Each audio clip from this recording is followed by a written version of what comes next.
নমস্কার, আমি ডাক্তার বিপ্লব কুণ্ডু আপনাদেরকে স্বাগত জানাচ্ছি আমার চ্যানেল দৈনন্দিন জীবনে হোমিওপ্যাথির আর একটা সম্পূর্ণ নতুন ভিডিওতে। সামনেই ক্রিসমাস আসছে, তাই স্কুল, কলেজ, অফিস সবই ছুটি। আর এই সময় আপনারা তো কাছাকাছি হলেও বেড়াতে যাবেনই। আর বেড়াতে গেলে সঙ্গে রাখুন আমার বলে দেয়া এই হোমিওপ্যাথি ট্রাভেল কিট। দেখবেন নিশ্চিন্তে ঘুরে বেড়াতে পারবেন। আর যদি বেড়াতে নাও যান তাহলেও বাড়িতে রাখুন এই কিট। এখন আসল আলোচনায় আসা যাক। আমি প্রথমে সেই মেডিসিনগুলোর কথা বলবো যেগুলো আপনারা সব জায়গাতেই সঙ্গে রাখতে পারবেন, অর্থাৎ পাহাড়, জঙ্গল, সমুদ্র, মরুভূমি সব জায়গাতেই এই ওষুধগুলো কাজে লাগবে। তারপরে আমি স্পেসিফিক জায়গাগুলোর কথা বলবো, অর্থাৎ মরুভূমিতে কী নিয়ে যাবেন, সমুদ্রের কাছে গেলে কী নিয়ে যাবেন, বা পাহাড়ে গেলে কী নিয়ে যাবেন। প্রথমেই ধরুন আপনারা ট্রেনে বা ফ্লাইটে করে কোনো জায়গায় গেলেন, এবার সেখান থেকে আপনাদের গন্তব্যে পৌঁছাতে কার বা বাসে করে যেতে হবে। অনেকের থাকে কারে বা বাসে উঠলে গা বমি দেয়া, মাথা ঘোরা, মাথা ব্যথা, শরীর খারাপ লাগা। সেক্ষেত্রে আপনারা খান ককিউলাস ইন্ডিকাস 30 4 1 থেকে 3 ঘন্টা ছাড়া 1 ফোঁটা করে। আর যদি আপনাদের প্রবণতা থাকে গা বমি বা মাথা ঘোরা বা মাথা ব্যথা হওয়ার, তাহলে গাড়ি বা বাসে ওঠার আগেই কমপক্ষে 1 ঘন্টা আগে থেকে আপনারা এই ওষুধ খাওয়া শুরু করুন। এরকমই আর একটা মেডিসিন খুবই কাজে দেয়, সেটা হলো ইপিকাক 30। যদি আপনাদের সারাক্ষণ গা বমি দিতে থাকে এবং বমিও হয়, কিন্তু বমির পরেও গা বমি কমে না, সেক্ষেত্রে আপনারা খান ইপিকাক 30 এই একই রকমভাবে। এরপর আপনারা হয়তো জঙ্গলে বা সমুদ্রের ধারে বা পাহাড়ে গেছেন, সেখানে গিয়ে হাত পা হয়তো ছড়ে গেল বা কেটে গেল, সেক্ষেত্রে সেই জায়গাটা একটু গরম জলে পরিষ্কার করে লাগিয়ে নিন ক্যালেন্ডুলা মাদার টিংচার। আর সঙ্গে খান আর্নিকা 30 3 থেকে 4 ঘন্টা ছাড়া 1 ফোঁটা করে 4 থেকে 6 বার, ব্যথার তীব্রতা অনুযায়ী। এরপরে আসি মাথা ব্যথার কথায়। হঠাৎ করে মাথা ব্যথা শুরু হলো, মাথার ভিতরটা দপদপ করছে, সঙ্গে চোখ মুখ লাল হয়ে যাচ্ছে। কি খাবেন? খেয়ে নিন বেলেডোনা 30 1 থেকে 3 ঘন্টা ছাড়া 4 বার, 1 ফোঁটা করে। অথবা এই মাথা ব্যথা চুপ করে শুয়ে বসে থাকলে একটু আরাম পাচ্ছেন, তাহলে খাবেন ব্রায়োনিয়া 30 একই রকমভাবে। এরপর গরম থেকে বা ওয়েদার চেঞ্জের জন্য গলা ব্যথা শুরু হলো, সঙ্গে খুব শীত শীত বোধ, জ্বর জ্বর ভাব। খেয়ে নিন হিপার সালফ 30 3 ঘন্টা ছাড়া 1 ফোঁটা করে 4 বার।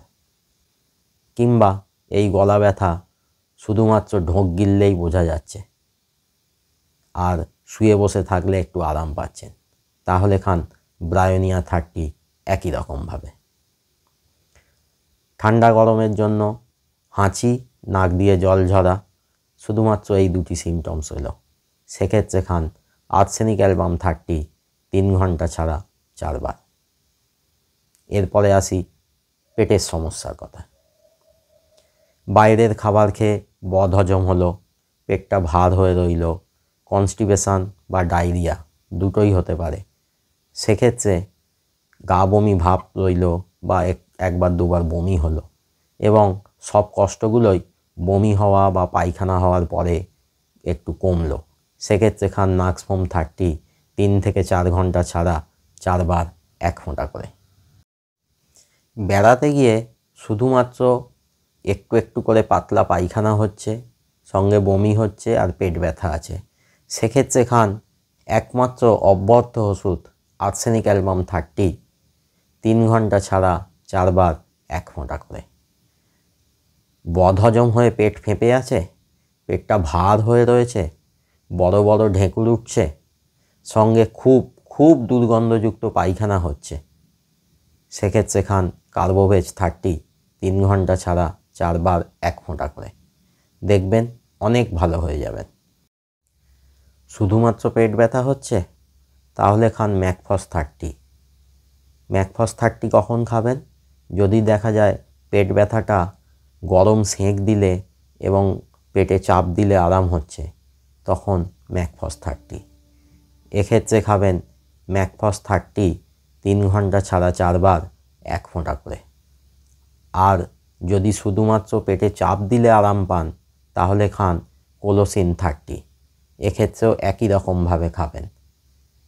আর যদি আপনি পেট ব্যথা সম্পর্কে আরও জানতে চান তাহলে আমার ছোটদের পেট ব্যথার যে ভিডিও আছে, আমার প্রথম ভিডিও, সেটা দেখে নেবেন। এরপর আমাশা। শুধুমাত্র হরহরে অল্প অল্প করে পায়খানা হচ্ছে, বারে বারে পায়খানা যেতে হচ্ছে, তার সাথে পেটে মোচড় দিচ্ছে, খান মার্কসল 200 4 ঘন্টা ছাড়া 4 বার। ভারী ব্যাগ কাঁধে নিয়ে বা ভারী স্যুটকেস চাগাতে গিয়ে হাতে শটকা লেগেছে, তাহলে খান রাস্টক্স 200 3 ঘন্টা ছাড়া 4 বার 1 ফোঁটা করে। অথবা ছোটাছুটি চলাফেরা করতে গিয়ে বা ট্রেকিং করতে গিয়ে বা সমুদ্র স্নান করতে গিয়ে গা হাত পায়ে ব্যথা হয়ে গেছে, তাহলেও খাবেন রাস্টক্স 200 একই রকমভাবে। দাঁত, কান বা গালের মাড়িতে কোনো ব্যথা থাকলে কি খাবেন? যদি ডান দিকে হয় ব্যথা, অর্থাৎ ডান দিকের কান ব্যথা বা ডান দিকের দাঁতের মাড়ি বা দাঁতে ব্যথা, তাহলে খাবেন মার্কিউরিয়াস আয়োডেটাস ফ্লেভাস 200 3 ঘন্টা ছাড়া 4 বার 1 ফোঁটা করে।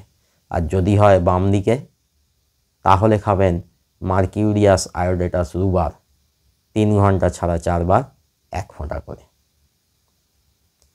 মহিলাদের ক্ষেত্রে খুবই দেখা যায় বেড়াতে গেলে ইউটিআই, ইউরিনারি ট্র্যাক্ট ইনফেকশান। কি হয়, মহিলারা জল কম খান বেড়াতে গিয়ে, পাবলিক টয়লেট ইউজ করেন, সেই জন্য ইউটিআই হওয়ার চান্স খুব বেশি থাকে। যদি দেখা যায় ইউরিনের দ্বারে জ্বালা করছে এবং ঠান্ডা জল দিলে জ্বালাটা একটু আরাম পাচ্ছেন, তাহলে খান এপিসমেল 30 3 ঘন্টা ছাড়া 4 বার। আর যদি কেটে যাওয়ার মতো ব্যথা হয় তলপেটে বা ইউরিনের দ্বারে, সঙ্গে ফোঁটা ফোঁটা করে ইউরিন হয়, সেক্ষেত্রে খান থুজা 200 2টো ডোজ 6 ঘন্টা ছাড়া। এবার আসি যারা পাহাড়ে যাচ্ছেন, বিশেষত উঁচু পাহাড়ে, তাঁদের কথায়। আমরা মাউন্টেন সিকনেসের কথা প্রায় সবাই জানি। কি হয় মাউন্টেন সিকনেসে? পাহাড়ের উঁচুতে অক্সিজেনের পরিমাণ কম থাকে বলে মাথা ব্যথা, মাথা ঘোরা, শ্বাসকষ্ট, গা বমি ভাব, বমি হওয়া, এমনকি অজ্ঞান অবধি হয়ে যেতে পারে। তাই এখানে খান কোকা 6 1 থেকে 2 ঘন্টা ছাড়া ছাড়া মিনিমাম 6 বার খান 1 ফোঁটা করে। এবং উঁচুতে ওঠা শুরু করার 1 ঘন্টা আগে থেকে আপনারা ওষুধ খাওয়া শুরু করুন। এরপর যারা মরুভূমিতে যাচ্ছেন, দেখা গেল মরুভূমিতে প্রচণ্ড রোদের তাপের মধ্যে ঘোরাঘুরি করে হঠাৎ করে জ্বর বা পেটের সমস্যা শুরু হলো, তাহলে খান অ্যান্টিমক্রুট 30 3 ঘন্টা ছাড়া 4 বার। জঙ্গলে গেছেন বা পাহাড়ে গেছেন, মৌমাছি বা বোলতা কামড়েছে, সঙ্গে সঙ্গে খান এপিসমেল 6 8 থেকে 10টা ডোজ 1 ফোঁটা করে 8 ঘন্টা ছাড়া ছাড়া। এবং ওই যে জায়গাটা কামড়েছে সেখানটা আপনারা ক্ষারযুক্ত সাবান দিয়ে ভালো করে ধুয়ে দিন, আর ঠান্ডা জল বা আইস দিন ওই জায়গাতে, দেখবেন পুরোপুরি ভালো হয়ে যাবে। তবে হ্যাঁ, উঁচু থেকে নেমেই বা জঙ্গল থেকে এসেই কিন্তু টিটেনাস টক্সয়েড নিতে ভুলবেন না। সন্ধ্যের সময় সি বিচের ধারে মাছ ভাজা খেয়েছেন, তারপরে পেটটা একটু খারাপ খারাপ মনে হচ্ছে, পাতলা পায়খানা হচ্ছে, অথবা হোটেলের মাংসটা খেয়ে মনে হচ্ছে মাংসটা একটু খারাপ হয়ে গেছিলো, তাহলে খান কার্বোভেজ 30 1 থেকে 3 ঘন্টা ছাড়া 4 বার 1 ফোঁটা করে। সুন্দরবন গেছেন, লঞ্চে চেপে জঙ্গল দেখছেন, কিন্তু শরীরটা একটুও ভালো লাগছে না, গাটা বমি বমি লাগছে, বমি হচ্ছে, তাহলে খান ককিউলাস 30 3 ঘন্টা ছাড়া 4 বার 1 ফোঁটা করে। এই ওষুধগুলো সঙ্গে রাখুন, দেখবেন উপকার পাবেন। আর আপনারা যারা অন্য কোনো রোগে ভুগছেন আগে থেকেই, তারা আপনাদের ডাক্তারবাবুদের পরামর্শ নিয়ে তবেই যাবেন। বিশেষত যারা শ্বাসকষ্টের সমস্যায় ভুগছেন বা হার্টের রোগে ভুগছেন, তারা পাহাড়ের হাই অ্যালটিটিউডে যাবেন না, বা গেলেও আপনাদের ডাক্তারবাবুদের পরামর্শ পুরোটা মেনেই যাবেন। আর যদি ওখানে শারীরিক সমস্যার পরে আপনারা কাছাকাছি কোনো স্বাস্থ্যকেন্দ্র পান, তাহলে সেখানে অবশ্যই একবার দেখিয়ে নেবেন।